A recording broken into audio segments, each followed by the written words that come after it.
Kia ora, New Zealand. Welcome to Sweet Chain Live. My name's Matt Drake. This is episode 57. I'm joined by my good friend and co-host, Brady Kuech. Good evening. Hey, Matt. How you doing, man? I'm doing well, considering how busy I've been. Yeah, doing pretty well. Unfortunately, not been playing a whole lot of disc golf, but did manage to get out yesterday. And the reason is the Sweet Chain Music is moving to a new warehouse and studio facility, which you'll hear and see more about soon. So look out for that. But anyway, enough of that. Did you manage to play some disc golf this past week? I did. I was out last night. I was out at League with yourself, trying to bump that ratings up, trying to chase down Scott Woodhouse and Chris Sinai were both kind of out the front there. So I was playing some lead card, which was great. And Chris shot well. And Scott, he's a bit tired. Like myself, Scott also took on a new job. So yeah, like a few of us, yourself included, have kind of been distracted by like real life things and not course things. So yeah, hard to play these days. Indeed. Well, we've got a great show for today. So sit back, relax, and listen in to what we've got, especially if you're playing nationals in a week's time. Time next week, less than a week's time. In a week's time, in fact, we'll know who the lead card for the second round will be. So we'll see. We're going to go through hot scores first up. Then we're going to go through the Nationals caddy book. Now, this hasn't been published yet, as I understand, but is going to be published imminently. But we're going to be going through it live on air, so you'll be able to get a first look at it. We'll be going through all the whole previews anyway. There are some other important parts of the caddy book that will leave as a bit of a surprise for you to look at when it gets published. We'll also be doing our picks for this evening.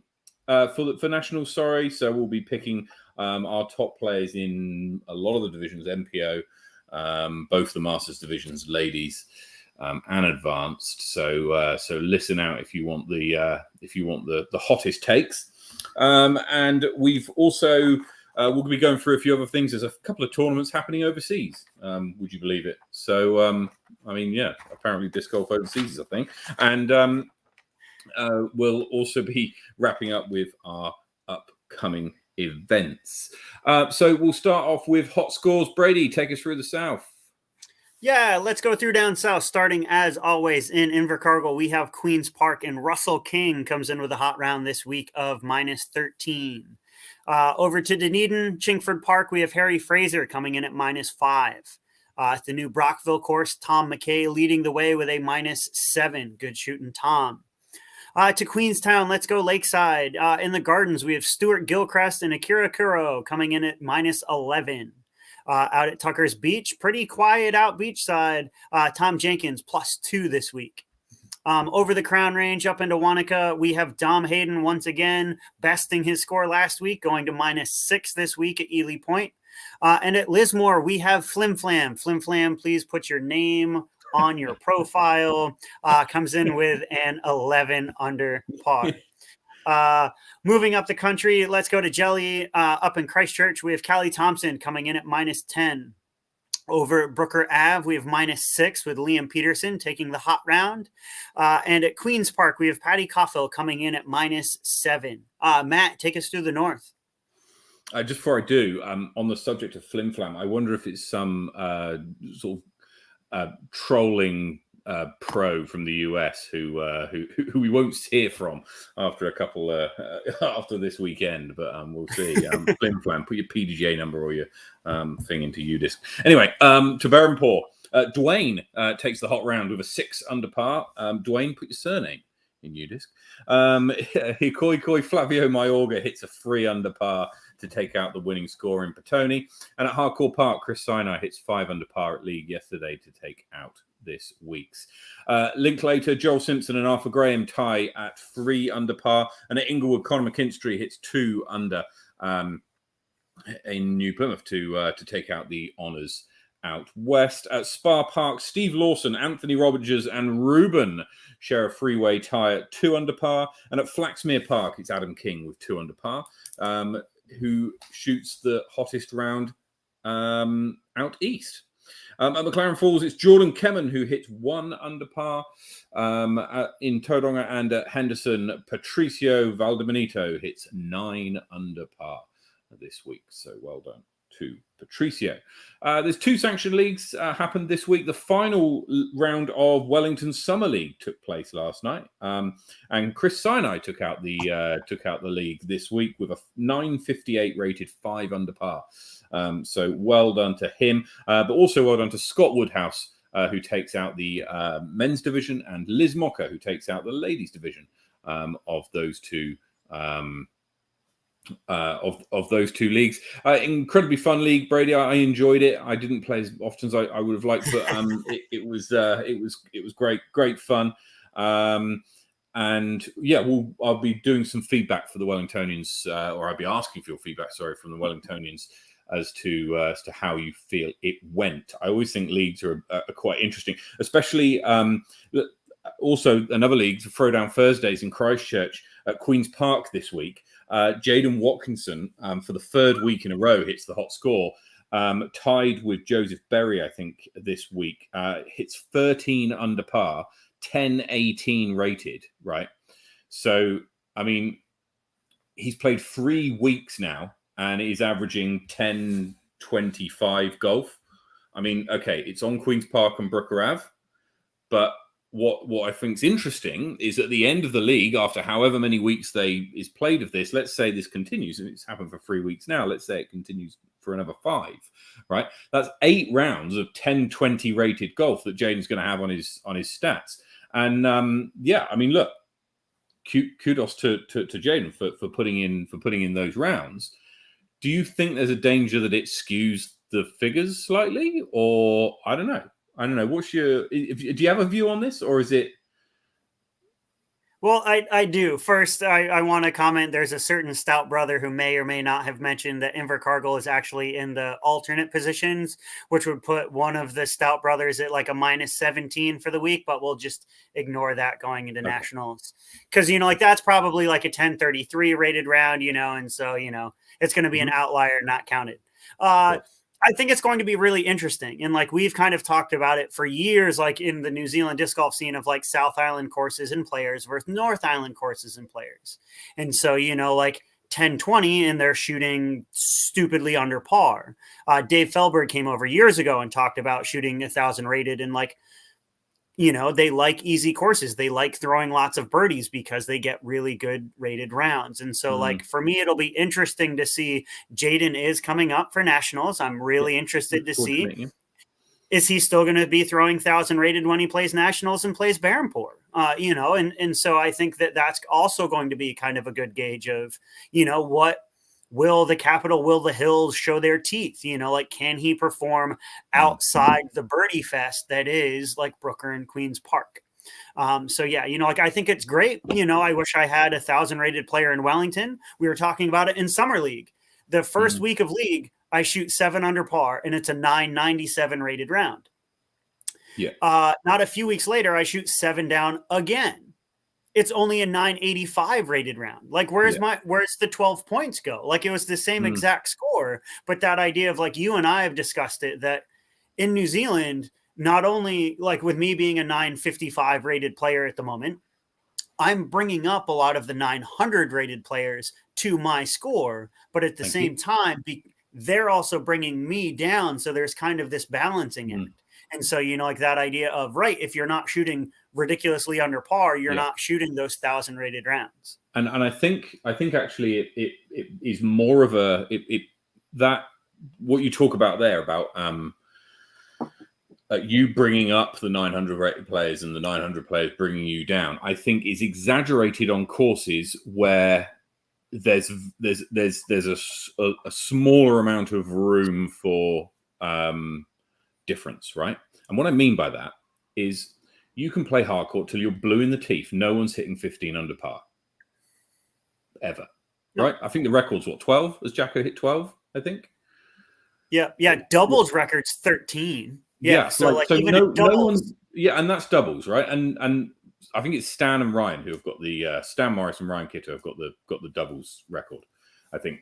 But no one's hitting 13 under par singles at Harcourt Park, right?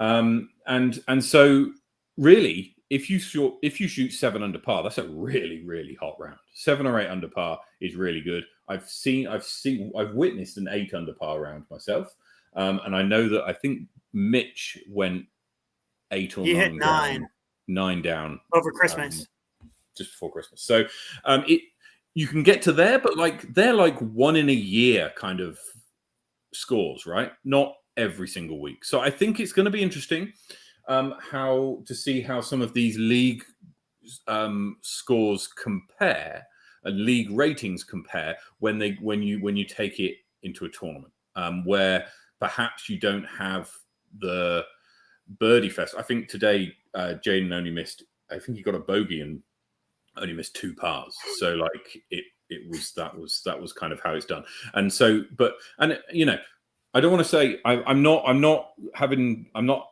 saying anything against Jayden here, right? Because as Ashton quite rightly points out, if the man doesn't miss a putt, then fair enough, What I'm doing, and it could be anybody in that situation. It could be anybody. I don't mind. But what I'm saying is that I think it's going to be interesting to see how it kind of plays out. Now, on the other hand, right, there's a lot of players playing in that Thursday Throwdown League who are shooting rated rounds quite a bit under what perhaps they'd expect to, because they're only, in inverted commas, shooting 8 or 9 down, right? Or maybe sort of 5 or 6. Yeah. And so it seems like the swing is quite a bit. We spoke, I think last week about how or is it 2 weeks ago, about how every shot in that league is worth like 18 ratings points.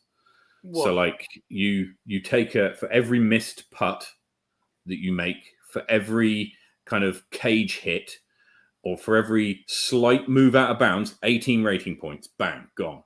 And so yeah, and I think so. It's interesting. It's going to be interesting to see how that kind of translates in the future. So Hikoikoi League is next. Well, the thing about Hikoikoi is, again, it's for a 9-hole course. If you're shooting any more than about 4 down, that's a really good score. Especially if the wind's up. I've seen Andy hit 8 once. I haven't seen too many other better scores than kind of 5 under on a regular basis anyway. Yeah. So I mean, I think even Andy would show up, hit 4 or 5 down every week, but and kind of pin 970 at 4 or 5 under, and that's it. But he's never going to shoot 8 down every week. It's just not the course to do it. Whereas Queen's Park and Brooker Ave, you can go there and shoot 8 or 9 down every week, or 7 or 8 down maybe every week. And Jayden's shown that he can do that. Let's see if that translates to different things. We'll see what happens. Just on the subject of UDisc, I think someone's brought it up. It's time to renew your membership. Did you get the little thing come up saying make sure you renew your membership? Yeah, it took me like 3 holes at league to try to like be the second scorer, because I had to friggin' like do it and update it and pay for it and then sign in. Oh, it was a nightmare. But yes, UDisc Pro, I am back. Yeah, look, yeah, Mikey's made a point that and he's absolutely right, that you don't get UDisc as part of your PDGA membership anymore. So there may be fewer people who decide to subscribe to UDisc. My view on this is that it's like $22 a year or something. It's 26. Oh, sorry, 20. My apologies, $26 a year. And so it's $2 a month. Pay the UDisc. Jeez. For like what it provides, I think you should. I think most people could probably scratch together $26 a year, and so if you want to get a mention in the hot scores, then you've got to buy the UDisc Pro, and it's supporting the growth of disc golf generally. And I appreciate that there'll be people out there saying, oh yeah, but I shouldn't have to pay for it because I don't care. Pay for UDisc. Anyway, right, let's 50 cents a week worth it. Exactly right, Elliot. Exactly right. 50 cents a week. Bugger off. Right.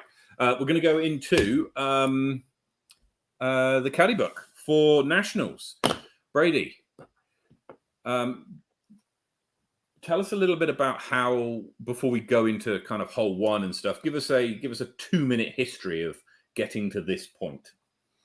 Oh, geez. This has been a long time coming. So for those of you who don't know me and don't know, here's a little history. So I started running events.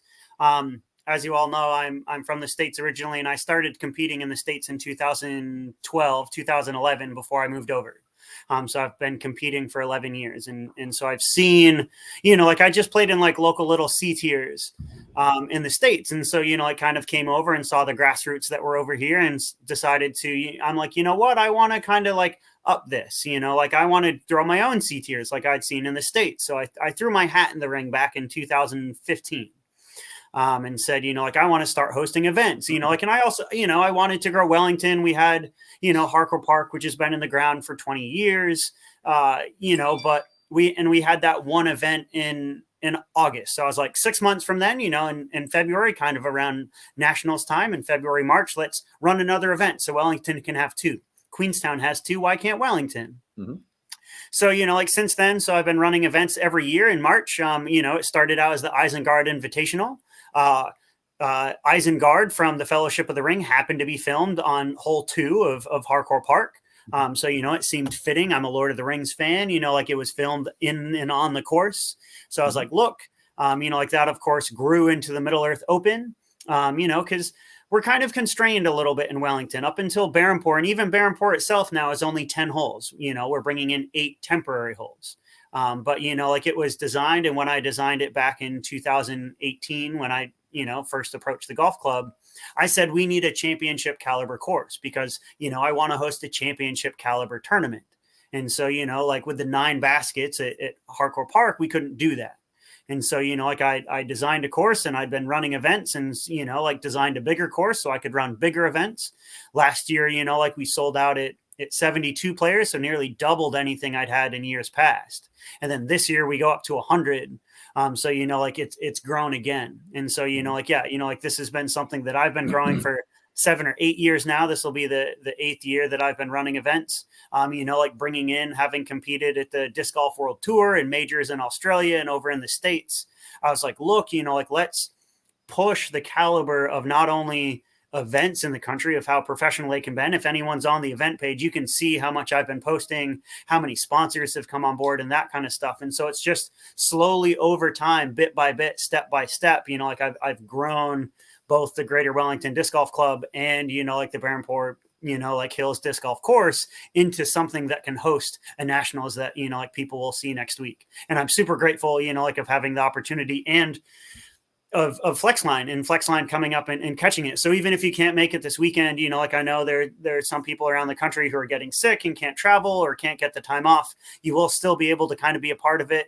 Matt, like you're going to be covering everything live. So before we get into it, like I could not be doing this without all of the support of all of the sponsors, without the club, without people like yourself, Matt. So yeah, like it's been a long time coming and many hands makes light work. And, like it's been incredible to have the support that we do this year. Excellent. And yeah, we'll talk about a little bit more about what we're going to be doing in terms of the Sweet Chain Live coverage over after we've gone through the caddy book. Right. So now we're going to go through each of the holes. We'll just talk us through the divisions briefly because there's different tees for different divisions. So have a listen out, Brady. Just talk us through the different divisions. Yep. So there are 3 divisions. So there are 2 tees. So we have long tees and we have short tees. In an effort, like I've been working with Robert Cranston's the tour director of New Zealand Disc Golf and about how we grow the sport and kind of as, we set up the points change this year in order to cater for that, like divisions are playing off different tees. So your MPO division, your MP40 division, so your 2 pro divisions, plus the MA1 division will all be playing off the long tees. So that's, like the MA1 is, like let's play with the big boys, but maybe not necessarily as competitive, but still get that taste for the long tees. And then, of course, the pros will be playing off the long tees, like the most challenging course. All other divisions, so the women's, juniors, the Recs, and the Masters divisions will be playing off the shorter tees. Excellent. Okay. Now, the course is broadly similar to what it was last year for Middle-earth Open. So if you played in that tournament or you saw the coverage on Flexline Media, then it's broadly similar, although we'll highlight where there are some differences. And there are a couple of holes where there are some key differences, and we'll change the way in which you play the hole. As we go through it, I'll be giving you the advanced line. So for anybody who doesn't know me, I'm a 910 rated advanced player. I'll be probably trying to shoot par. I reckon par on the long tees will shoot about 920 rated, I suspect. On the if it's a nice day, if the wind gets up, that rating might be slightly higher. And I reckon, Brady, you'll be taking us through the pro line to try and get as many birdies. The thing about this course actually is there's probably only about 2 or 3 holes I can think of that where you're really kind of going, I've got to defend here, and for a pro, you're not, at least off the tee, looking to attack. And I think that there's probably 1 or 2 that I can think of where perhaps you'll get the majority of even the open field going, let's shoot a par here. So anyway, let's get into it. Let's see how we're going. 1,000 rated. What do you reckon? 8 down, 8, 9. Yeah, I'd reckon it's going to be around 10 on the weekend. So Andy shot a 1030 rated round last year at 12 under par. Yeah. So I would argue that, you're probably shooting for double digits. If you can get 8, 9, or 10, is probably going to be your 1,015, 1,020 rated, I would guess. Yeah.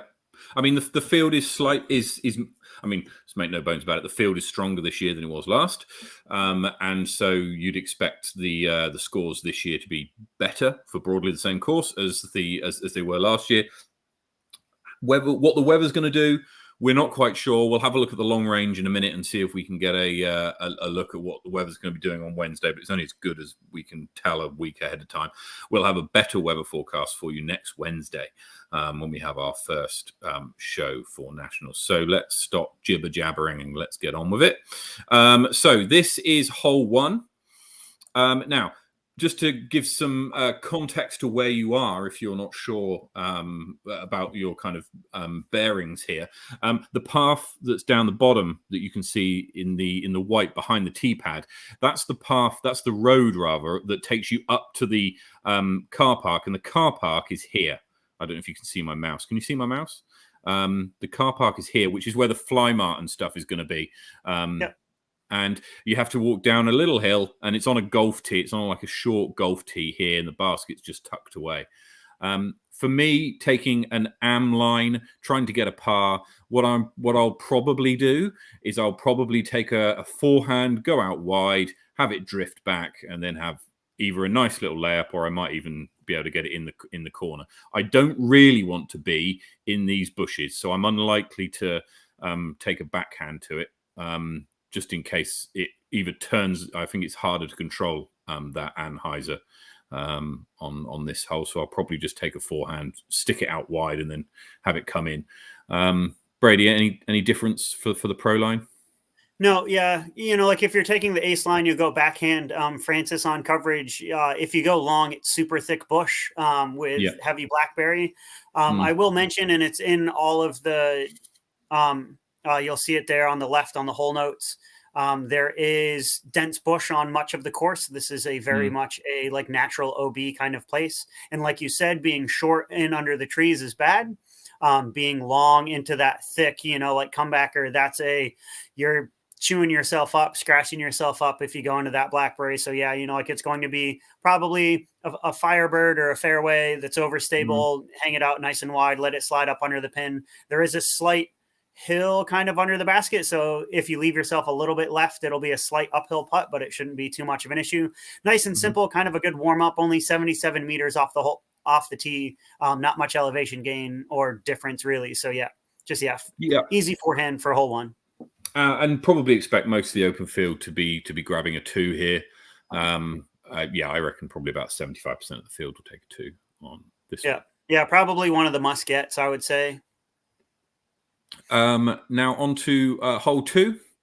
Now this is one of the ones that's changed quite a bit from last year. So the previous pin position used to be, I think if you can see my mouse, about here. Yeah, nice and straight. about here, and it used to just be straight down as long as you kind of got it through this first gap. There's a bit of a hill here, so there's a valley that kind of runs here down the fairway, and this comes, you can't really see it on 2D, but this is a hill here, and then it kind of flattens out, and this goes down towards the road. So it's a forehand shot now. You can't see the pin from the tee, I suspect, certainly not from the long tee. And so you're gonna, if it's me, I'm going to be, again, I may take something, I may take a forehand, or I might throw something like a maul or a fury and just stick it out wide, and because this has got more of a backhand Annie line to it, I don't have to worry too much more about if it turns over too far. However, I do not want to be here. This blackberry in particular is particularly dense, and so you do not want to be in there. I got a disc. Well, my fiance got a disc lost in there last year, and it stayed in there for a few weeks before we finally found it again. So you do not want to be in here. Yeah. Any thoughts? Yeah, for the open divisions, it's a big power forehand. It is downhill, which helps, but it is also 110 meters, so you still got to throw it. Like you said, it's super thick. If you're short of the basket, like I am recommending spotters on this hole. We will have a few on the weekend, but this honestly isn't one of the tricky ones. Hopefully, we'll find out. You want to err on the side of long than short. But yeah, it's going to be a big power forehand that, you're just going to kind of have to open up on. So hopefully you got that warm up in your forehand on hole 1. If you can't reach the distance, you might be able to, it is wide enough to kind of be able to throw like a turnover, like mid or turnover fairway. The problem is, like you said, especially for the open tee, you kind of have a gap you have to hit. So you have bushes on the left and bushes on the right. Bushes on the left, bushes on the right. To like kind of navigate off of the tee. It's most likely going to be a power forehand for a lot of the players. If you're looking for the birdie on this one, which I will be. So, like as much as I throw, I personally would throw a Raptor. So a Discraft Raptor on the first hole, a Firebird, like I'm probably taking my nuke on this hole for like a nice kind of like hyzer flip power forehand. On to hole 3. Now this one really, really tripped some people up. Last year, this was just a mess. It's a relatively, now all of this is uphill, by the way. So this is the tee is on like a mound. It then goes downhill. The trough of the hill is about here, and it then climbs steadily and keeps climbing steady and keeps climbing steadily and keeps climbing steadily. So you as you said, 7 meters elevation, but that's from the pin. It's probably about maybe 8 meters from the lowest point to the highest point. It's 7 meters. So you can see it there in the upper left-hand corner on the hole notes. Sorry, yeah, that'll be tee to pin. What I'm saying is it goes downhill first and then comes uphill. So what my recommendation here for taking a par is to try and hit the BT. Is to hit the BT, play an upshot, lay up, take the par. Too many people last year tried to bite too much off of this corner and ended up going into this mess. And this is mess. It's a very slopey hill. This is incredibly steep. The grass is long. There's a couple of brambles thrown in there for good measure, and it really is not a nice place to be. And if you end up here, you end up with a slightly shorter shot than the one you just played, but no run up, and you still can't see the pin, and it's just not a good time. So my view would be I'm probably going to hang something out wide into this void and then have it come back and land hopefully somewhere near the BT, and then play it like a par 3 and as a free from there. How would you get a birdie on this? Have you just got to whip something around and land around here?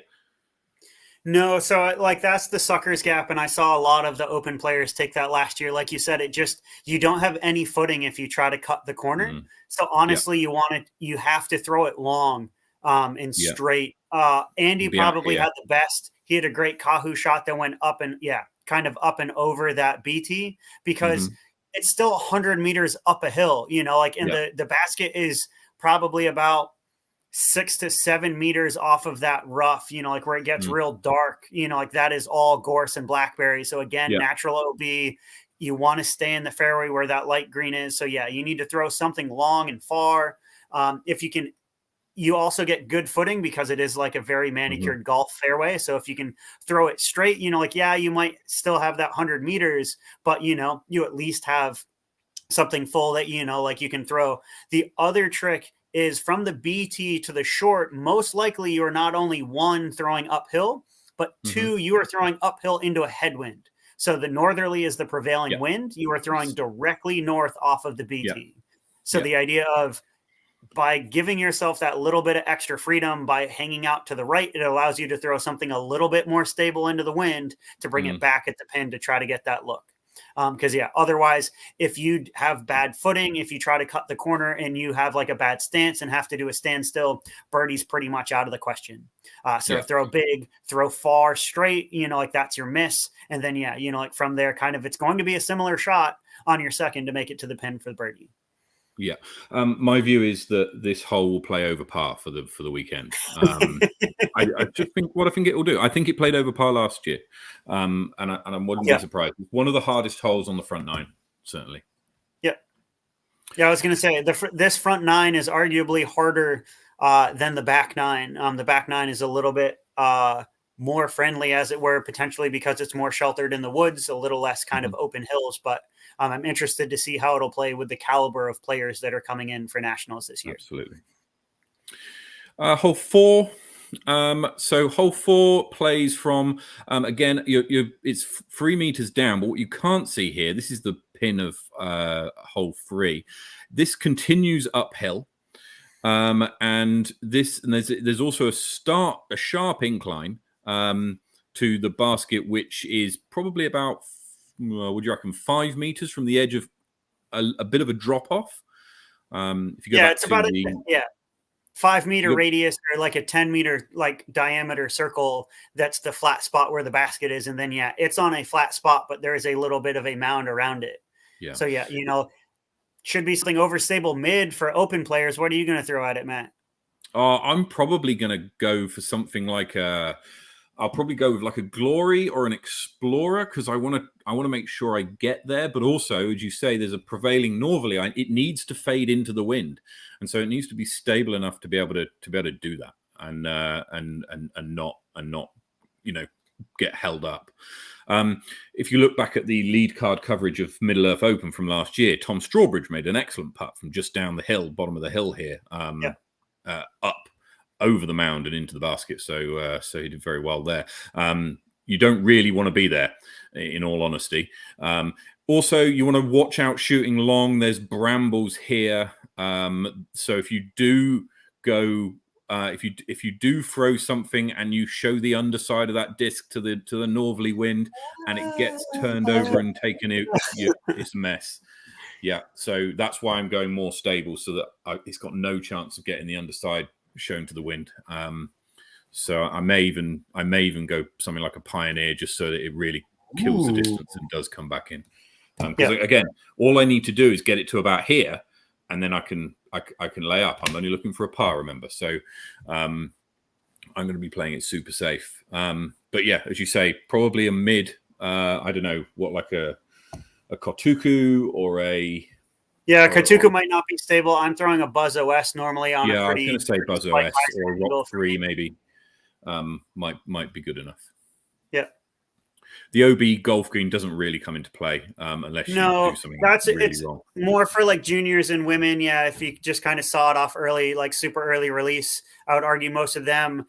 It is actually the gorse is up there a little bit. So, it's for them, it's kind of playing safe up over the gorse and like make sure, you just get it out straight and then kind of chip up to take the par. But yeah, most open players, it shouldn't be too bad. As much as you would think this would be a gimme, I would argue it's probably only going to be about a 50% birdie chance. So I'd say like 2 out of every card as compared to, like kind of hole 1's probably 3 out of 4. Yeah, I think even that's maybe a touch on the generous side, but we'll see how it goes. On to hole 5. This is another tough hole, really tough hole. 20 meters of elevation on a 122-meter hole, right? So let that sink in for a moment. Par 4, 120 meters. I know Invercargill, you're trying to fight us with the 80-meter par 4, but yeah, probably rubbing their hands together. But no, this is not a South Island par 4. This is very much a North Island par 4, and you've got to keep it on the fairway. This here, I don't know how many people lost discs. Hands up in the comments if you lost discs. This was a mess. No. I think Minky's still looking for hers from last year. She was throwing off the short tee. I think so. Remember that even if you do play 2 very good shots, or rather, even if you do play a very good shot to put yourself in for a layup, you've got a golf green, a ball golf green right behind the basket that will play with your mind at the very least, and you don't want to be going too long. The basket is kind of on it really only flattens out within about 4 or 5 meters of the basket, and then about 4 or 5 meters back is the golf green. So you've almost got like circle half to aim for. This bush comes right up close, so you can be parked and in this bush here. On the left-hand side, arguably not a bad place to be, although it is a bit bamboo-y and a bit kind of viney, and so doesn't leave you with an easy look. No, this is very much a Las Vegas par 4. I very purposely brought that golf green into play. Like you said, that bush that's just short. So, most likely those big arms, it's 20 meters uphill. So, I'm throwing a nuke off the tee. I'm throwing it as hard as I can because, again, the farther off the tee I can get makes it easier upshot. So the idea of that I can throw, I'm most likely throwing, it's a nuke off the tee. It's going to be a zone for my upshot because, again, it's going to be that left to right wind prevailing northerly. So I need something that's going to fight back but not roll. So maybe even like a soft tactic, a soft zone, or a heart. Because, if you're in that long grass left, you're most likely going to have to throw a true spin putt. And that golf green is only about 4 meters past the basket. So, if you miss, even if you hit cage, you could roll OB like that. So, the idea of you very specifically have to, you run it, and it's going to give you a choice of, one, are you going to run your upshot? Are you going to try to take the approach and try to park it? Or are you just going to chip up and take your 4 and be happy with it? So, the 3 is definitely there, but it's totally a risk reward hole. Because if you're short or long, you're OB or potentially have a terrible to no look putt. It'll be interesting to see how this plays on the weekend. I think it was playing just about par. There, a lot of people were laying up. They'd be circle's edge and having to putt up the hill with the wind, and they're like, nah, lay up, tap in. Yeah, that's exactly what I'll be doing. I'll be looking to put something by the BT. I think I took a bogey on the final round, but parred the other 2 on this time last year on this playing from the BT. So I'm going to be looking to play it, get it somewhere near the BT, maybe even far past it if I can, and then chip up to about here. On the right-hand side, after the bushes go away, this over here is fine. And then a little upshot from circle 2, because as you say, this is uphill. I've got a golf green behind. I'm not interested in being a hero on this hole. Hole 6. So not really much to say about this hole. It's kind of a straight 100 meters. You'll have the wind behind you. This is shooting almost directly due south. And if it is a northerly that you've got there, then you might end up in the bushes here. This is quite thick tree and not really brambles, but bush. No, it's more just gorse there. It's long grass and gorse under the trees. The trees are the more tricky bit because the lowest branches come into the long grass. So it's kind of hard of am I on this side of the branch or that side of the branch? Did I hit and sit? Did I skip off of it and get an extra couple meters? What you can't see is that the hill really drops away quite quickly here and then down the valley it goes. So if you can sit something out wide, probably aiming for the golf green, and a lot of people skipped off the golf green and inbounds. I remember Luca last year had a fantastic tee shot on this hole. If you go back to the coverage and watch that would be the ideal way to play this, and where you just stuck it out wide, skips off the golf and ended up 4 or 5 meters behind the basket for an easy 2. So yeah, I mean, there's a couple of ways you can play this. I'll be looking to probably just throw something straight at it. Yeah, open players again. I'm going to be going back to that Raptor, like just kind of throwing something out wide, but it depends on the wind as well. Like I know a couple of the cards weren't as lucky as Luca, and so they hung it out wide, but that tailwind just said nah and dropped the disc out of the sky right onto the green. And so like it went from that, it should be a fairly easy 2, but it's kind of like hole 4, like it looks a lot easier than it plays. Like 100 meters is a little bit farther than you want it to be. And, like as soon as you start trying to throw at distance, that tailwind, or any kind of wind, because if it's a southerly, you're throwing straight into a headwind. So then, you're probably not reaching it without going onto that green. So yeah, should be a good hole. Just throwing something into the wind, let it push into the onto the green and onto the disc golf green, not the ball golf green. To take the birdie. Hole 7. Jay Puki got an ace on this hole last year, but the basket's moved since then. Where's it moved to? Sorry, Jay. Yeah, so this is one of the other big changes that's coming this year. So last year we had to put it in the gully down low. This year we're putting it up on the hill. We're bringing those hills into play. So the gully was about here. Yep. And so, so we're up, like the gully and where the basket used to be, it's about 10 meters higher on the hill after that. So basically if you take a bowl and you like flip it upside down, and so, like the pin itself is on the top, and then you have like all of the like roll away potentials, but it's also set in a way that if you shoot long of the green, like it's going to kind of roll down that backside. What you can't see in this graphic is, Matt, if you just off where the trees end on the right off of the tee, that's actually a hill on the other side. So you actually have this little like V valley that you're trying to throw through. And so like you have basically right off of the tee, you get that blocked on, like on your right-hand side. And then, like the pin itself is up on another hill. So for the most part, I'm probably going to be taking like an FD or a stalker. I'm going to be throwing it straight at it, like a little bit hyzer flip. Again, there's going to be most likely a right to left wind. So that prevailing northerly. So I'm just going to try to play it slow, like straight into the hill and let it skip up towards the basket and take a putt. I would argue be the safe play. There's not much room for the hyzer with the trees in the hill, and the forehand most likely is going to skip away on the golf fairway. So yeah, I'm taking a backhand straight at it. How about you, Matt? Yeah, so I'm going to try and probably get it down towards that little gully and then just play an upshot from the gully. I'm not going to try and do anything here. The hill here does kind of creep into the tee pad. So as you say, that hyzer really, there isn't a line there. The trees here do just enough to kind of block off that big spike hyzer or big kind of wide hyzer play. So I'm probably going to go with something straight. I might go with like a Saint or a musket, probably a musket, and just go straight down the middle. And if it hyzers slightly at the end and crashes into the side of the hill, that'll probably make it stick rather than coming at it from the other side. Yep. And again, natural OB behind the basket, all of that brown is going to be thick knee to waist high gorse. So you do not want to be going long of the pin up in the hyzer. So yeah, you want to be landing a little bit short and putting up the hill rather than going long and trying to putt through the brambles coming back at the basket. Absolutely. On to hole 8. This will be one that people are looking to grab. Yeah. This played a lot harder last year than I was expecting. So this is super exposed. The tee pad itself is nice and elevated, kind of similar to we were back on hole 3.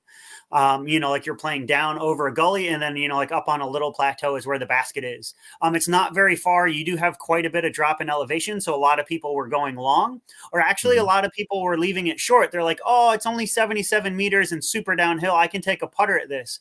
But the wind just plays havoc because you're literally, there's nothing. You're in the middle of the fairway. There's no trees around, no hills around. You're literally just exposed.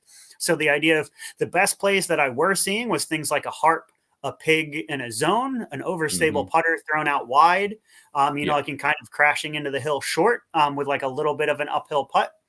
But yeah, there are a lot of people like rolling long. There's, there's the skate park behind it. There's some trees on the left. So, it is a bit of a placement shot with it being so exposed is hard. So, yeah, I'm just going to be taking most likely a zone. I mean, if the wind is up, I still have my tilt in the bag. So, who knows, maybe the tilt would come out of the bag to nab this birdie. Yeah, I think the tilt is perhaps a sensible choice if you can, because there's no high trees that are going to block that kind of spike hyzer at all. What I would say, I'm going to probably throw an anchor at this because, as you say, I do need something that's going to make the distance, but I also need something that's going to fade hard. And but the danger when you have something that's as overstable, at least for me, as my anchor is the prevailing northerly coming this way. As soon as that right hand side gets tipped up, and then the disc starts to hyzer, is the wind could get underneath it and push the disc further, and you end up in these trees, which happened to me twice last year. So I'll be looking to try and go wider. I'm looking to try and go wider this time, so that when that pushes in, it pushes, and I'm closer to the bullseye. Either way, as long as I'm kind of on this hill, kind of circle 2, then I don't mind because I'm pitching up to make the putt. Yeah, and if the wind's up, anything outside the bullseye is going to be tricky. So, yeah, hope you're bringing your overstable putters to putt with. Absolutely. Bring your overstable discs if you're coming up from down south. Absolutely. On to hole 9. We are back across the road. So quick note, please take care when crossing Adelaide Road. It is a busy road in Wellington that joins the southern suburbs of Island Bay to the city. Please take care. It's not a quiet street. It's a road. It's well used, and so please take care when you're crossing. Look out for each other. The walk back from hole 8 to hole 9 is what, 5 minutes? Would you say? It's probably actually 10. So it is probably the longest walk on the course. Because you are coming from the far section of the eastern side of the course to the western side. So it's like a good kind of time to collect yourself. I know a lot of people got chewed up last year in these front 8 holes. So the Eastern 8, as they're called. So, but coming back to hole 9, this is kind of the bread and butter back into the public, or the champ tees, as we call them here in Wellington. But yeah, like Matt said, take your time. Crossing the road is probably going to be busy. Hopefully during the week, it won't be as bad as it is on the weekends when they're all the kids on the sports fields.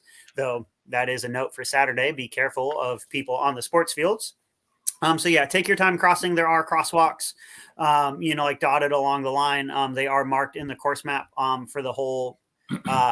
There is a whole course map at the beginning of the handbook when you get it. All players, there are 100 handbooks, one for everyone playing. So you'll be able to pick that up on Wednesday or before your round on Thursday. But yeah, hole 9 brings us back into the regular, this is our champ tees. So you'll notice elevation is a little different. So you have to throw up from the champ tee, from the long tee to the short tee, and then you throw down from the short tee to the pin. So this is more of a placement shot. A lot of people want to throw really big, and typically you can when you have a tailwind, but also because you're throwing uphill, it makes it tricky. I'm normally taking a nuke off the tee. I might take an essence, something flippier. Depending on how strong that tailwind is, because again, like your disc is getting smashed down. I'm just kind of trying to land on the plateau. It's more of a placement shot so that I can get, I tend to like a forehand onto the green. So I'll take an essence or a nuke and try to put it up onto the plateau. And then I'll take a forehand with my zone to try to just put it under the pin. The basket itself is maybe 5 meters from kind of where the hill goes away. So if you got a 6-7 meter putt, you're actually kind of putting up a meter or two. So yeah, this is definitely more a placement shot. It is a true par 4, 176 meters. So you need both distance and accuracy on this one. Matt, what are you going to be taking? So from the long tee, I'm going to be trying to, so the hill, as you say, this is the trough of the hill, and then the peak of the hill is here. I don't want to be in these trees. These trees kind of overhang this right-hand side, which gets in the way of just playing a pure hyzer line. So again, I'm going to try and throw something that's on a slight hyzer, and I'm going to try and throw it as far as I can. I very much doubt I'll make it to the top of the hill because I've never managed to do it to now.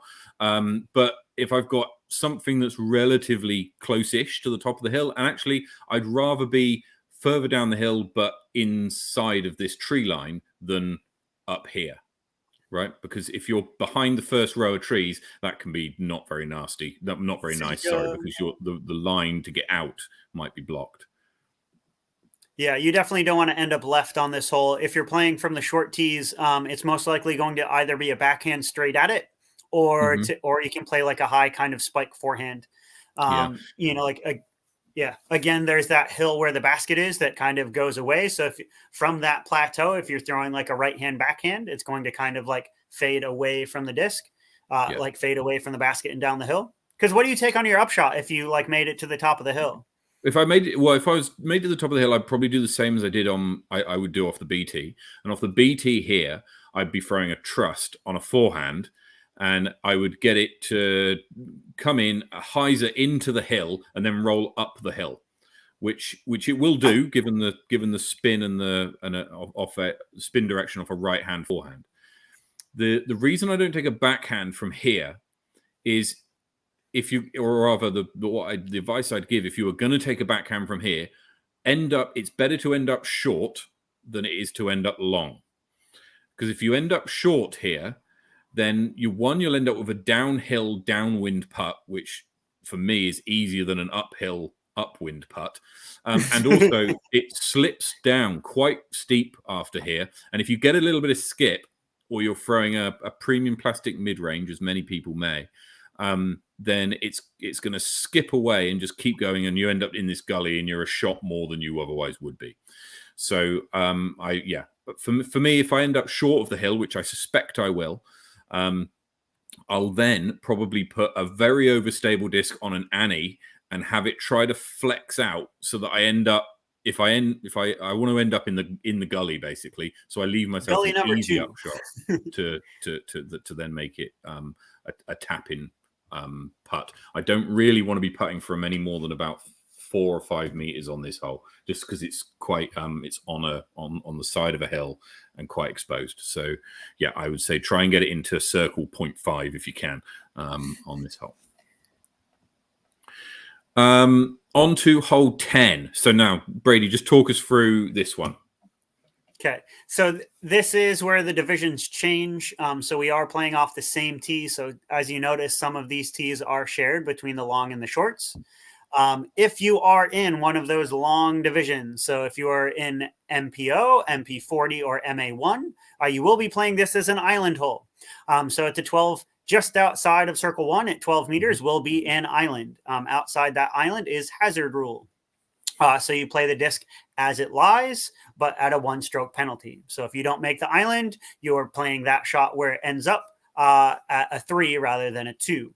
If you're playing in any of the other divisions, a lot of the other divisions really struggled. I played this as an island hole for everyone last year.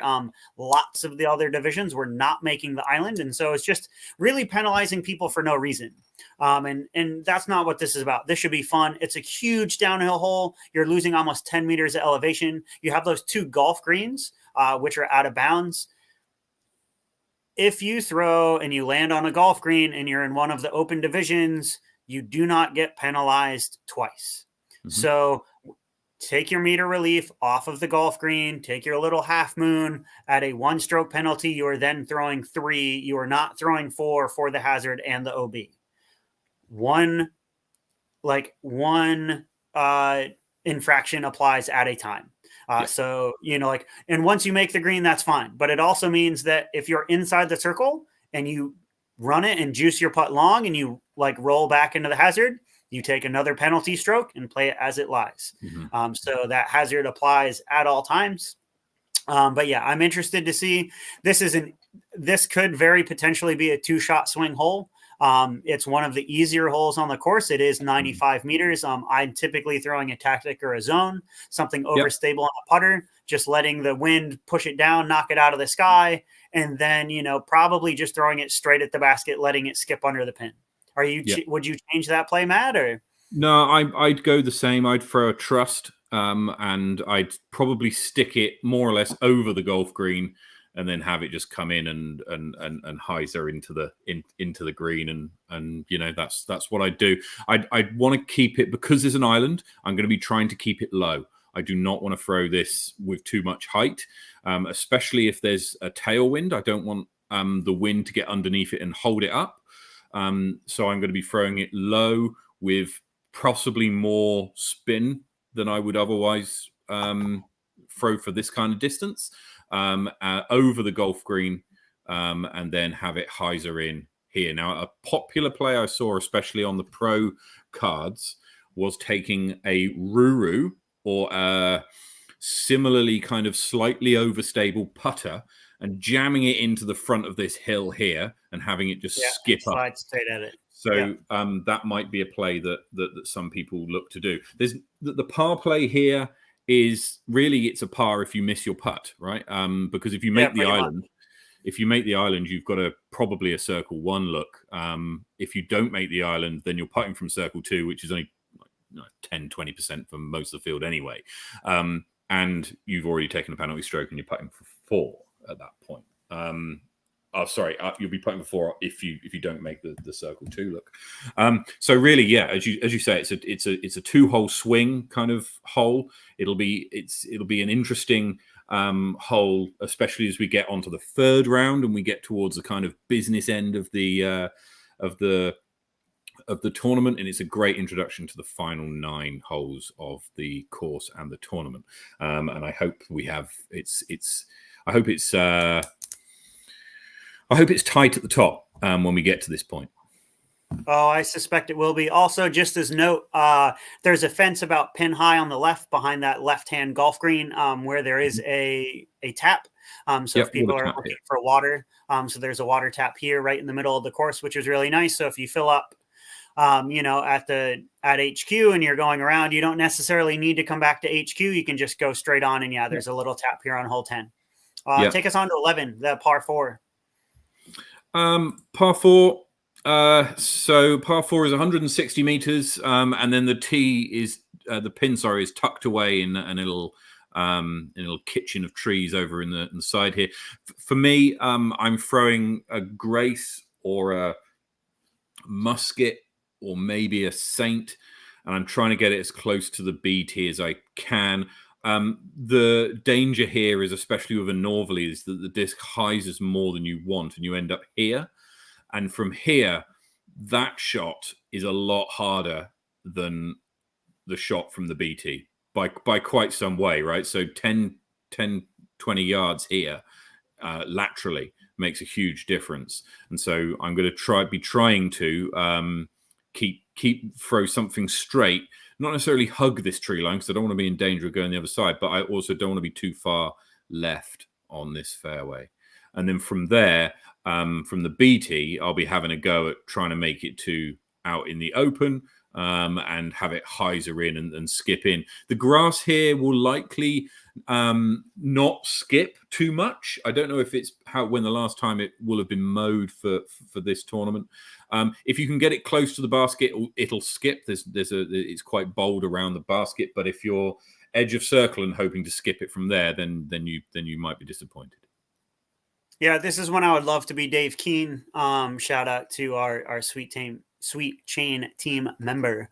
I'd love to be a lefty because, prevailing northerly, which means I have to throw a nuke, super flippy, because like you said, I want to hug the trees.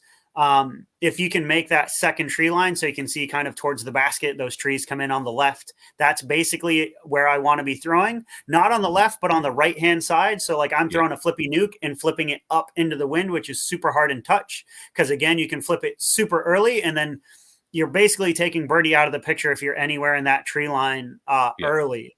As long as you hit it late, you're all right. So, like Stephen Reed, Ethan, all you lefties out there, throw a nice big old bomb. If you can get 120, 130 off the tee, again, this is an uphill hole, typically with a right to left wind, aiming on the right-hand side. Then it's a pretty easy chip. It's a pretty easy up and down. Like you said, there's a big guardian tree just in front of the basket so that it is well protected with a low ceiling. So most likely, depending on if I'm close to the tree line, I'll be throwing like a straight shot with a Luna. Otherwise, I'm going to be taking, like you said, a skippy zone. So something kind of out wide right, letting it kind of skip at the basket, making, like that bullseye kind of tap in.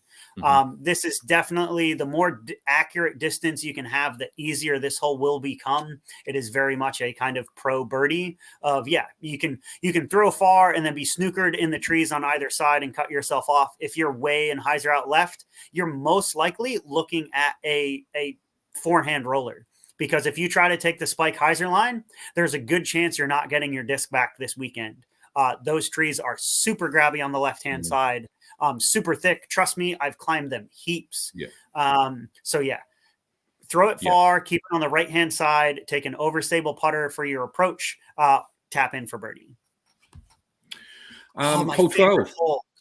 My favorite hole, the Pine Cone Pocket. When I was designing the course, I literally saw this hole and said it needs to exist and designed the rest of the course around it. So lots of elevation. This challenges my game to nobody's business. It is pure touch. It is a dead straight shot off either tee. You are losing 6 meters of elevation playing off the long tee. And honestly, I joke about it now, but you play it like Queenstown. You probably arguably want to throw the disc about half the way and let it slide up the other half the way. So the idea of you probably only want to be throwing about 60 meters and letting it slide that last 10 to 15 to get you inside the circle. What you can't tell is on this basket, there's a huge slope from left to right. Which means as you throw a right-hand backhand, which I do, I'm throwing a buzz off of the tee. It means that one, if I throw it too high, I'm sailing long of the pin and going to have a circle's edge come back with the, like left to right, the hill working against me. But it also means if I land short, I'm going to be counter skipping away from the basket into the woods. So again, you have grabby trees on the right-hand side of the basket. So I'm throwing a buzz. I'm throwing it touchy, straight at it, hoping to kind of slide up. Because I know if I keep it in the air, you better hope you hit an ace or a tree, because otherwise you are juiced out the back. What are you going to take at it? So I've really struggled from the A tee here, or the main tee. I should say not the B tee, not this Short one, the long tee. The long tee. Oh, long tee. Okay. My only ace ever has come off the B tee of this one. And last year, Shannon Garton hit the ace from the long tee. From the long tee. So it's certainly possible. But for me, what I'll be doing is probably taking my most understable trust, or maybe my core, and I'll be trying to do exactly what you said. I don't want to really hyzer here, because that leaves me with a downhill, and it's really downhill. And if you end up if you hit the cage, you could end up rolling. And I've seen discs roll onto this fairway, and that's just that's just not where you want to be. And I've laid up from seven meters on this hole before, thrown a putter upside down and just slid it up from 6 or 7 meters, because the slope is that steep. So depending on the weather that we have between now and Nationals, I don't suspect it's going to rain a whole heap. So this ground will be relatively dry. And so if it's wet, it's likely to slide and skip a little bit more. But if it's dried out a little bit, it will play more dusty.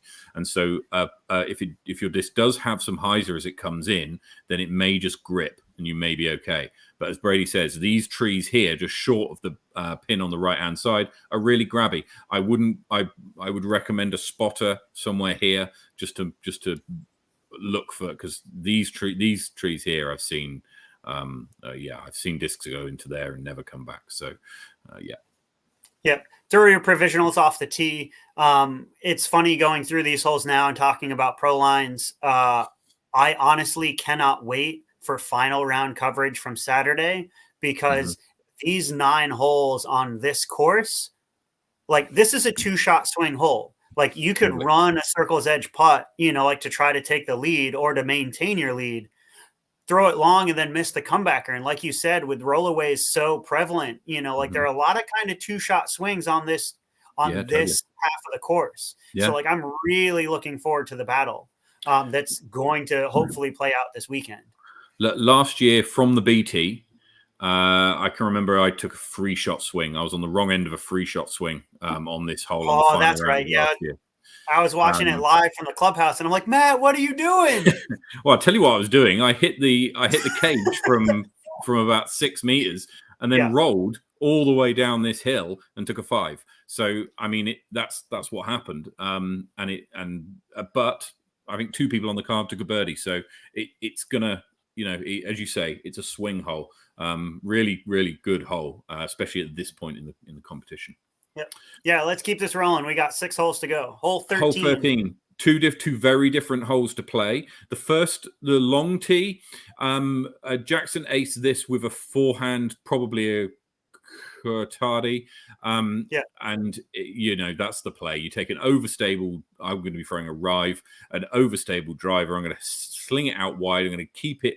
I'm going to keep it low. I don't want it. I really want to just throw it almost flat, or downhill, if anything, because this slopes off quite steeply. I'm going to throw it out wide and then allow the disc to come crashing in. And the ground here is pretty grabby. Once it's hit, it's not really going to skip too far. So yeah, as long as you keep it out wide, that's the key. Don't bite off too much. These trees will grab it, especially at the height it's likely to be going. And then off the BT, I actually think the BT is harder than the AT on this hole. What are your thoughts? Yeah. So yeah, especially the new tee pad is incredible, but yes, it does change the hole. They built it up quite a bit. So big shout out to all the work that was done by Think Turf. Like you'll see that on all of the short tees here for this half of the course for our permanent 10. It's a straight shot off the BT, but yeah, like you said, this is all about angle control. This is one of those beautiful holes that there's quite a bit of elevation. So you're dropping 13 meters. I'm throwing a Raptor off the tee, prevailing left to right wind. So I'm trying to hang it out wide, and I'm definitely keeping my nose down. If my nose goes up, I'm going to go straight into those trees on the right. So, but I'm like Jackson, I'm taking a Raptor off the tee. I've pretty much dialed in my touch. This is definitely one of those holes to practice. If you're an open, this is almost a must get birdie.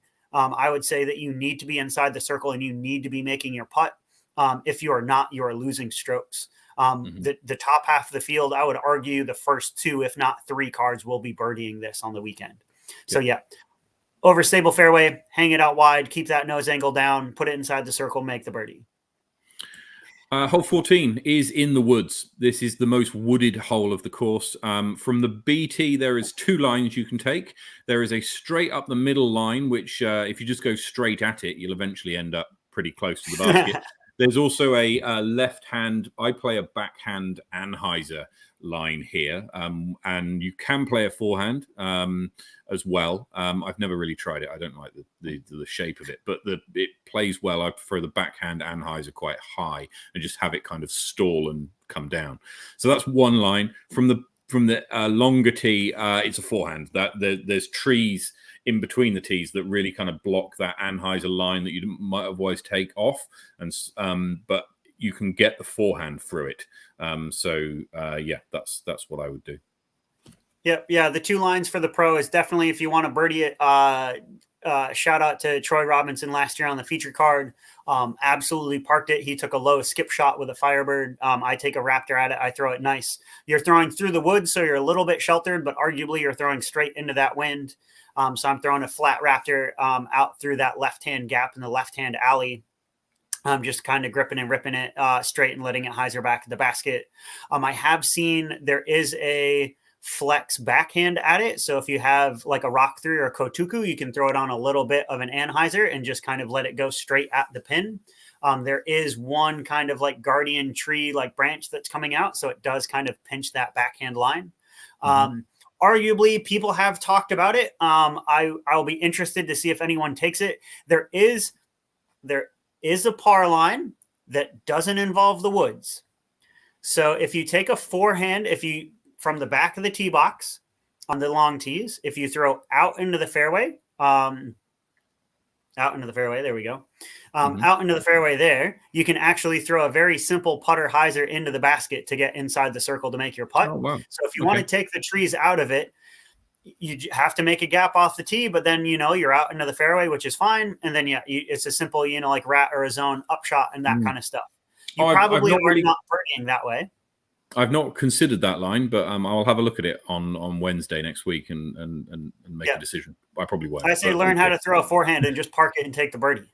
Yeah, look, I'll be with the off the main tee here. As long as you can bite off most of this hole, you can get halfway. There's normally enough space from if you hit a tree in the second half of the fairway to be able to find a gap to be able to get near the basket for a par. So the danger is if you hit an early tree in the first sort of third or a half of the fairway, then it's tough to make the layup. Then you might have a little bit too much to do. Hole 15, the hill. Hole 15, what gives the course its name? This is probably the if there's a signature hole sort of, then you might claim this to be it. 235 meters, 16 meters of elevation. I'm so as an AM player, I'm looking to get it as far up this hill in the middle as I can. I then try to throw as far and in the middle as I can to a little flat spot here, and then over the valley, and then chip up and take a par. Alternatively, if any of those three shots went particularly well, then I might have a look at a birdie. There's an eagle line somewhere here. There's two eagle lines actually. Brady, what are your thoughts? Yeah. So yeah, Andy and I have eagled it. This is my second easiest hole in the course, behind short 10. It's a monster now. So we've added 10 meters of distance when we put in the tees. So it's even harder to get to the top of the hill. For us pros, we want to be getting up and over the hill in 2, and then getting the up and down, like once we make it over the hill. There is going to be a prevailing right to left wind. Like you have a super wide fairway to deal with, but if you're in that tree line, the hill itself is steeper on the left side, so you have a little bit of slope from right to left on the hill. So Andy likes to throw big turnovers. So he's been throwing his Kahoos and his Kahoo XGs ending up on the right side of the fairway. So it's a little bit flatter run up because your second shot typically is kind of straight up the hill. He'll be broaching it. And that's how Andy got his. So it's air shot. And then he threw it in from just outside circle 1, I think, maybe circle's edge, for his eagle. My eagle, I threw straight down the pipe. And then I threw a backhand roller on my second shot to get me down into the valley, which put me up just outside the circle. And then, I had to throw in from circle 2. Nothing but change. So that's how I got my eagle. So yeah, it's either air shot, but yeah, open players get up and over the hill, and 2, then make your up and down. Again, prevailing wind. There is going to be gorse and trees on the left side, so you want to stay out of those. So long as you can stay clear in the fairway, it should be an easy birdie for most of our open players. Stuart's got a view here. I think many people might agree with that. Anyway, thank you, Stuart. Let's move on. Hole 16. Right. The wind line. If it's windy, this is where you're going to get it in your face, right? When you get to this hole, you'll see it. We're pretty high up, one of the highest points certainly on the course. If you look this in hole 6. Yeah, if you look out to the right-hand side, you'll look over the valley and see people playing. Well, it's past the edge of my screen, on hole 6. But you're likely going to have a northerly in your face. And so, yeah, you do not want to throw anything in this left-hand side here. It's where discs go to die. On the Welly Disc Golf page, if you go to the Facebook Welly Disc Golf page, it must be once or twice a week that people go, I've lost my insert overstable driver in the bushes by hole 8. If anyone sees it. So you just do not want to be here, right? Just don't be here. So for me, if there's depending on the wind, it's really going to change what I throw. If there's a strong wind, I'll be going Pioneer probably and throwing something straight, and maybe even hanging it out for it to then still have a fade back in. And then I'll be doing the same again on my second shot. The green slopes away here, so you really don't want to skip too close to the pin because you'll end up skipping away an outside circle. So you want to be have a look at the trees and work out which tree you want to enter the green in when you're taking your second shot on this, because it will help you judge your distances, because you likely won't be able to see the pin from where your second shot lands. Yeah, for the pro play, I would argue you're spot on, Matt. You know, like I'm going to be taking a Raptor off the tee. If I'm lucky and the wind is down, I will probably be taking my super stable nuke. So again, I'm probably trying to throw a hyzer flip or flat straight over that short pin where you see that tree line start there next to the road. You want to end up that far on your left because typically, again, your second shot's going to be straight into the headwind. So I'm going to take a Raptor on the first. I'm going to take a Raptor on the second. But like Matt said, there's a slope from right to left away from that tree line past the basket. So I'm going to be taking a forehand on my second, letting it skip back at the basket to the right. So basically something super stable. Get your nose angle right. If you thought it was important on earlier holes on short 5, which is 13, it is even more important here. As you can see, is a 15-meter drop. It is huge. You can get some massive distance. If it's a southerly, you can crush it. I've known people who've gotten like drop-in eagles on this hole, like an easy 2. I know a couple people who've thrown it in, myself included. But yeah, take something super stable, end up in that fairway on the left of the road, but not so far that you're in the bushes and the gorse. Take a forehand upshot, nice and easy, drop in for your birdie. But it's super easy. Do not underestimate this hole. It was the hardest hole on the course last year. I do suspect there will be lots of lost discs. Please, please, please use a spotter. Everybody watch every drive. Watch it go in. Keep your eyes on it. This is notorious for gobbling discs. Yes, the golf greens are out of bounds, but if it goes in the rough, keep eyes on it. Yeah, the golf greens don't really come into play unless you do something very wrong. Take something not stable enough on your second shot. Will do that. If you're a lefty or you've got a serviceable sidearm, then you might consider going down the left hand side. If you go something too overstable, you end up on the left hand side and end up in the fairway down here, and end up with a sidearm upshot into the hill. That's perfectly legitimate play as well. Just birdie be aware that there's a big slope. So that's harder to get the birdie going that way, I would suspect. Hole 17, a real par 3. This is a real pro par 3. So the closest I've got to this hole is with on a calm day, throwing a maul around the corner, and it just stabled out, and I got to just the edge of this path, just in front of the basket. Probably, I think that basket placement's a little bit too deep. I think the basket is closer to the path than is shown in this illustration.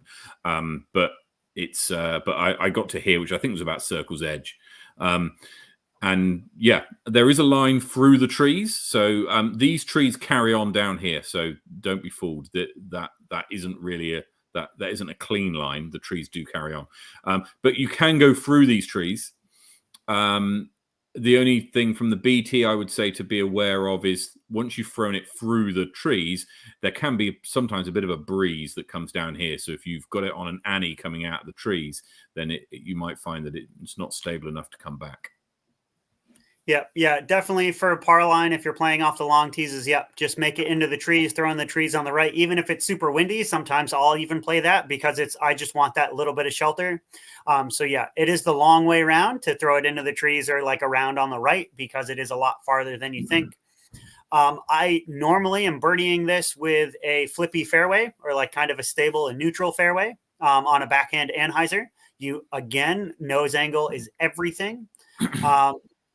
Arguably now the play from what I can see, especially Francis Orange, if you are watching, this one goes out to you and your cloud breaker on a forehand. Good Lord. It's a power forehand. You need something that's going to be stable enough to take the torque and the wind. But the idea of if you can throw it straight out and keep it the right height, it's going to kind of skip across to the basket. Again, you're throwing a little bit up towards the path, probably a gain of 2 to 3 meters, but then you have a sharp decline after that path going down the hill. So it's one of those, if you throw a right hand backhand and you don't get your angle right, what's going to happen is we're going to hyzer out way left. And now you're going to have a howling left to right as you kind of throw across the fairway. So that's why I kind of like the forehand play a little bit better, because at least you have a more manageable upshot that you're just kind of throwing down straight at the basket with, like with a putter. So yeah, power forehand off the tee. Or if it's calm enough, that right hand backhand is pretty much where it's at. Right hand backhand, get the angle right, let it slide in under the pin. If you can make it to that path in the corner where the kind of two fairways meet, you're going to be circle's edge, like 7-8 meters maybe. So it should be an easy birdie. But yeah, this is one of those. It is a true 1,000 rated par 3. There were 0, and I repeat, 0 birdies on this hole from the long position last year. In 3 rounds. Really want every round for the entire weekend. No one birdied it from the long position. And so, like, there were lots of pars. There were also lots of bogeys and lots of doubles. Yeah. So, like, if you think you're a 1,000 rated player, please come birdie this hole. And then I will say that you are a 1,000 rated player. Simon, Jacko, Levi, come on. Jay, Watkinson, let's go. Yeah. Worth mentioning, because it's sometimes the case on courses, none of the paths that you see pictured or on the course are out of bounds. They all play inbounds. The only out of bounds are really golf greens and fence lines that have been marked on some of the earlier holes. So the path, the Eastern 8. Yeah, you'll get it on the Eastern 8. So there are some footpaths that are next to the road that you cross, Adelaide Road, that busy road we talked about. That is the only thing that is out of bounds besides golf greens. Everything else is natural. So for the most part, you will be playing it as it lies this weekend. And finally, hole 18, one of my favorites. I'm not sure on the scale of this, but yeah, this one's a great shot. If you've this one, you want to be. For me, and it depends what the wind's doing really. If we've got a northerly, then the wind is at your back, coming down the hill, and you'll notice 20 meters of elevation lost between the tee and the pin. You have to climb up 3 mini hills to get to the tee position here. And I'm throwing probably something because it's going to be a bit more stable with a northerly wind. I'm going to be throwing something like a musket or a saint, and I'm going to be trying to get it as close as I can to the BT. And then from the BT, it's a pretty birdieable hole. It's a fairly common birdie on this off the BT for most people. 72 meters with a 4 meter elevation loss is and not really much in the way of things to get in the way. Just jam a mid range at it, and it normally is all right. What we saw on the coverage last year is Jack Ryan threw a monster drive off the tee, skipped off the golf green over here and ended up quite close to here. When you finish this hole, there'll be a big gallery behind here. It's a great position to watch this hole because you can see the whole thing, people coming down the hill. And I suspect there'll be a big crowd of people, especially when the lead car come in, watching this hole from down here. Sorry, I should be on this screen. From here, at the back of the pin. But yeah, that's how I would play it. Something fairly straight. And if it hyzes to here, that's all right. I can take a fairway at it and still have a go at the birdie. The par, as long as I don't go on the golf green, then the par isn't scaring me on this one. Yeah, I'm really hoping that there's going to be a close battle down the stretch. And if the wind is up, this is going to be a super challenging hole. It's the one of the few eagles on the course I have yet to get. In fact, no one has eagled it from this position yet, as much as Jack had cleared the pin, which is a 200-meter drive. Jackson Sullivan, when he came down practicing for nationals a few months ago over Christmas, he was pin high. So like a 200-meter drive, you can do it. You can get a look. You can be pin high, but most likely you're going to be 15 to 20 meters left or right of the pin. It is a super hard, especially with a left to right wind off the tee. Again, as this entire course, if I will be a broken record, nose angle is everything. Like I said, it's a 20-meter drop. I'm throwing a nuke on a hyzer flip way out left because I know that I'm probably going to be moving about 15 meters to the right from where I'm aiming. So I'm going to let the wind push it all the way across. I honestly love it when the wind is up because it means I can make the pin. Like if it's a southerly, I'm probably, like Matt said, I'm just going to be taking an overstable. I'm going to be taking my Raptor overstable mid just down the middle. Like chipping up, I'll take that same shot again, put it under the pin, tap in for birdie. I'm hoping. I would really like to see some of those open players. Like you could 2-shot swing this. You could land on that green, and eagle is out there. So like I'd love to see one on the weekend. We'll see who can get pin high. Mm-hmm. But yeah, like that takes us through. Like there are a couple pages here at the end of the end of these. I have to give a mad shout out. Chris Hoopman of Flexline Media came through. These look absolutely incredible. These came out way better than I was expecting. So big shout out to Flexline for helping me with these handbooks. Mm. They do look incredible. And yeah, we'll just very quickly, go, because you mentioned it. I've just pulled up this before we get to our this is the weather forecast for next week, right? So what we've got here: Thursday, fine southeasterlies. Friday, partly cloudy with northerlies, partly cloudy with northerlies. Now you can add a few Ks on when it just says a Wellington northerly is different to a lot of other northerlies. But it's interesting. We could end up with southerlies on a Thursday and northerlies on a Friday and Saturday, changing the way that very much the way in which you play the holes. So we'll be keeping a closer eye on that weather forecast as we get a bit close to the time. Because we're running a bit longer than I thought we would do tonight, let's quickly go through our picks for next week. So where do we want to start? Let's start with the Masters division, shall we? Brady, who have you got to win the Pro Masters division? There's 4 players. Who have you got to win it? Is it only 4? Yep. So let's bring up the players so that everybody can Yeah, I was gonna say see who we're picking on. Because actually, I think it might actually be 5. So okay, there we go. Pro Masters. Yeah. Ryan performed very, very well last year. He will be playing off the long tees this year. I think he's going to take second spot because I do believe, and I need to double check. It doesn't look like it's been updated yet. I believe Chris Dixon is still coming. Chris Dixon, as a lefty with his distance, I think is going to take it out. I'm pretty sure he will be in Pro Masters, but I need to double check. He's currently listed in Am Masters. Okay. So, Chris, if you're watching, confirm. If not, then I don't know. We'll see. So I've got. Who do you got taking pro? Sorry. Who do you have taking pro? I've got Ryan taking pro. He came runner-up in the advanced division last year. Played very well, and has obviously got distance to be able to cope with the longer tee. So yeah, I think of the 4 players there, might change if Chris Dixon does move up to the pros. Then I've got him to take that out. What about the Am Masters? Was scroll down. Sorry, yeah, my fault. Yeah. There we go. Yeah, it's the general Young Ha. I don't think he can be beat at home. You really can't.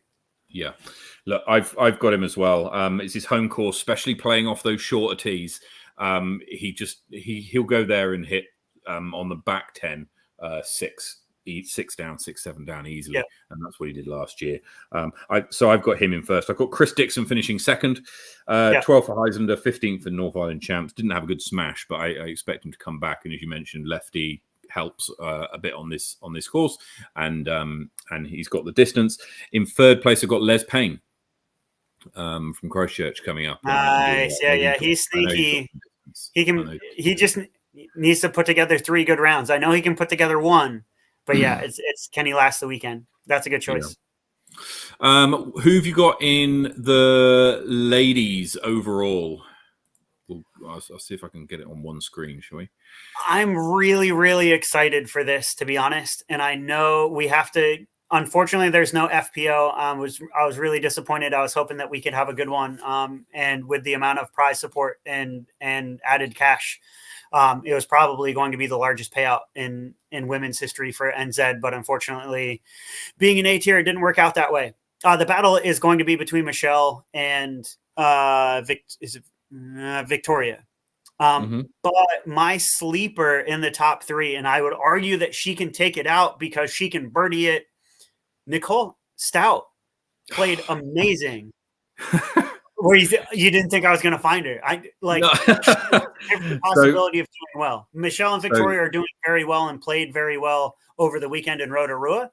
But I'm interested to see how Nicola is going to do. Also, if she can come up. I know that she was kind of on the fence a little bit because of work, but everything looks like green light. So she's going to kind of be my sleeper. I want her to push for the win. Yeah. So I've got Victoria finishing 3rd here. She won Fault Line. So has got good memories of Wellington previously. Came 2nd at Makariki. In 2nd place, Nicola Stout. She's won her last 3 tournaments, including South Island Champs and Heisunder. Very capable of birdieing a lot of these holes here. I've got Michelle winning this. She's won her last 5. It will be interesting when Haley and Leanna return to kind of full-time touring or playing in more tournaments. Having the 3 of them go up against each other will be really interesting. We are missing those 2 from the ladies' field, which I think is noteworthy at Nationals. But for me, I've got Michelle taking this out and making it 6 on the bounce for her. MA1. Let's take a look at MA1. Who's taking my title? Who's going to get it this year? Who do you got, Matt? In MA1, have I got everybody on the list there? Nearly everybody. In MA1, in 3rd place, I've got Josh Love Padata from Auckland. He's been putting in some really strong rounds in Auckland. 10th at Makariki, and I think he'll do well. 2nd place, Ethan Taylor. 10th at North Island Champs and 8th at Makariki. Didn't have a good Heisunder, but again, I think will come down and do particularly well. However, I've got Ryan Cambridge taking out this division by quite some distance. Wouldn't be surprised if he won by 8 or 9 shots. I think he might even hit top 10 overall, if I'm honest. 4th at Heisunder, 9th at South Island Champs, 12th at North Island Champs. Solid 950, 960 rated player. Fortunate enough to play around with him at Lismore, and which has also got elevation, so he'll be well practiced in nose angle, as you say, and I think he'll walk away with this division. Yeah, I'm going to switch it up. I got to put North Islanders in there, so I have Henry Pearson in 3rd. Sorry, I have Stephen Brown Hawk. Presuming he's in fighting fit, I know that he's been hiking a little bit here. I have Henry Pearson in 2nd, played with him. He's a really clean player. So if he can make his putts on the weekend, he's going to be doing well. But yeah, I really want to see Ryan. We had an incredible battle last year. It was great being in the playoff against me. He made me win it. So yeah, I would love to see him win it this year. He definitely deserves it. He's been playing some great golf. And finally, Open Division. So I can try and get everybody on. There we go. So in the Open Division, who do you have? I want your top 5. Oh, this was super hard because I had probably going to have to go with Kana's going to come in 5th. I think he's going to play well. I think he's got a little bit of chip on his shoulder. He's hungry and he has to prove himself. So he'll come down and he'll be, he played well up at North Island Champs. I have Andy, our repeat, he's the one who won last year. I definitely think he's going to do well. He's had some rest, which is good. So he's going to be coming in 4th. In 3rd place, I have Simon Feasy, as was proven in Rotorua. You can never count out Simon.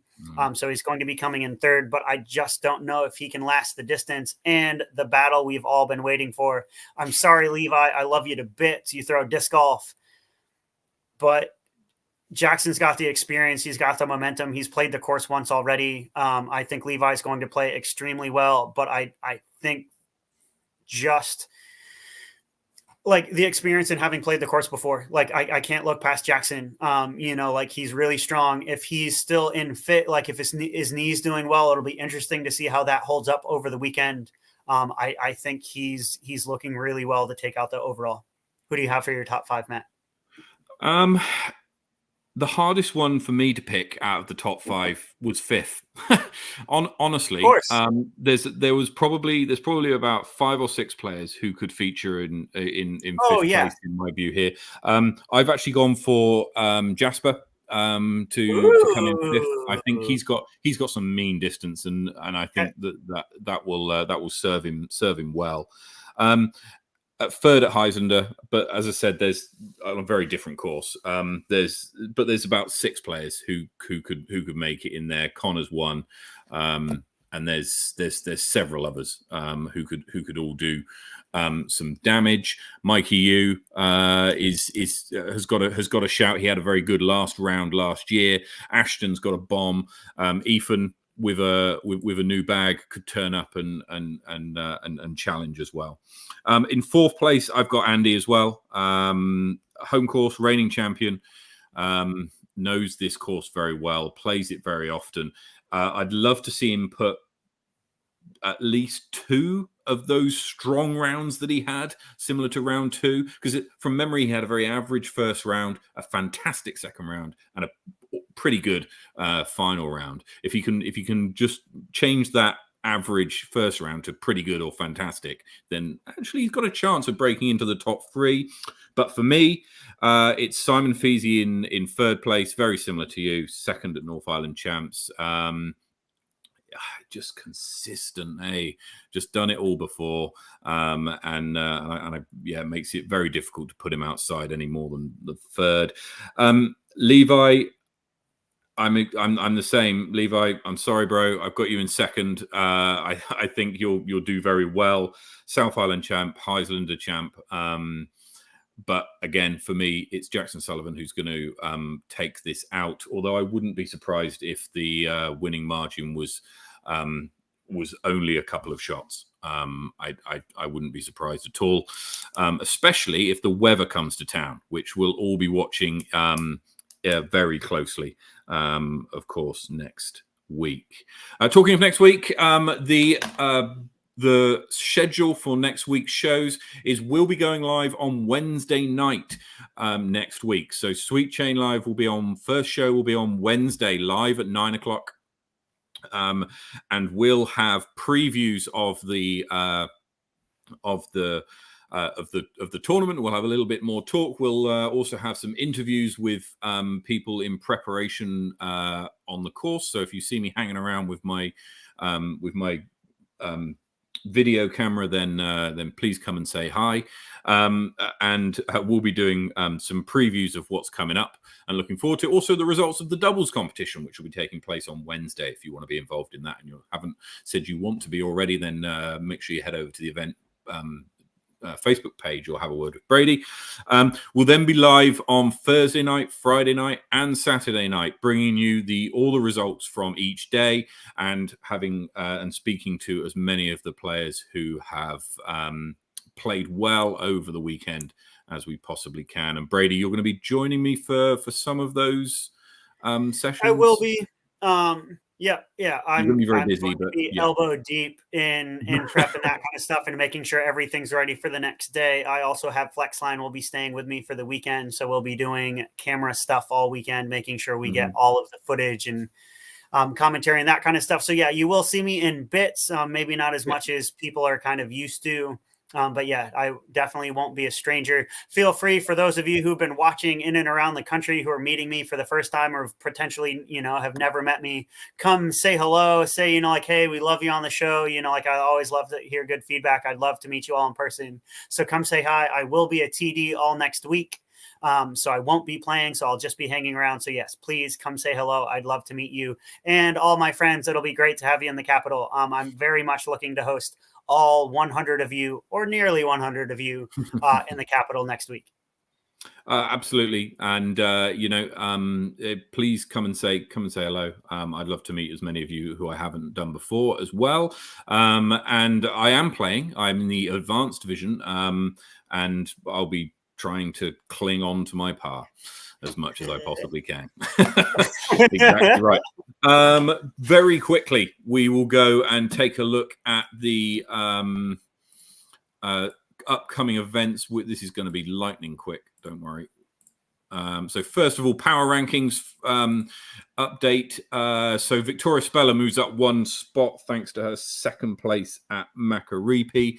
And Leanne Clements climbs up to 17th place, 45 places, following her third place at Makariki. So well done to her. And the big movers in the MPO side, Blair Joins moves up 6 spots to 13th, and Anthony Rogers moves up 12 spots to 16th, thanks to their good performances in the nursery. So Brady, the only other thing is to say the Day at the Lake at Te Anau is coming up this weekend. Then it's Nationals next weekend. And then we've got Queenstown Classic week after, Paradise 2 weeks after that, and Topol. Just on a note, speaking of Day at the Lake, I have heard from the South and that I know that Queenstown is kind of exploding when it comes to COVID cases and that kind of stuff, which also will apply to this coming weekend for Nationals. Please take care of yourselves, wear your masks. Like if you're feeling unwell, please, like take care of yourself, distance and like that kind of stuff.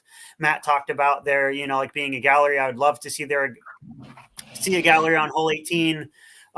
Again, please socially distance, wear masks, like they are encouraged on the course. They will be not required, but highly encouraged, like within the Fly Mart and of course within the club. Like if you are unvaccinated, feel free to like come and watch and that kind of stuff. But, like the after party and all of the lunches will be vaccine passes required, just as a heads up. Please take care of Adam Rhymes. I hear Generation Disc Golf is currently battling with the wave of Omicron down south. And I know Adam Rhymes is going to be stepping up in a big way from what I heard from my inside sources this weekend at Day at the Lake. So if you're going, take care of him, help him out if you can. As usual, take care of yourselves. Looking forward to see you next week. Play some disc golf. What's your little phrase, Matt? Wherever you're playing disc golf this week, take it easy, play well, get some birdies. We'll see you next time. Peace.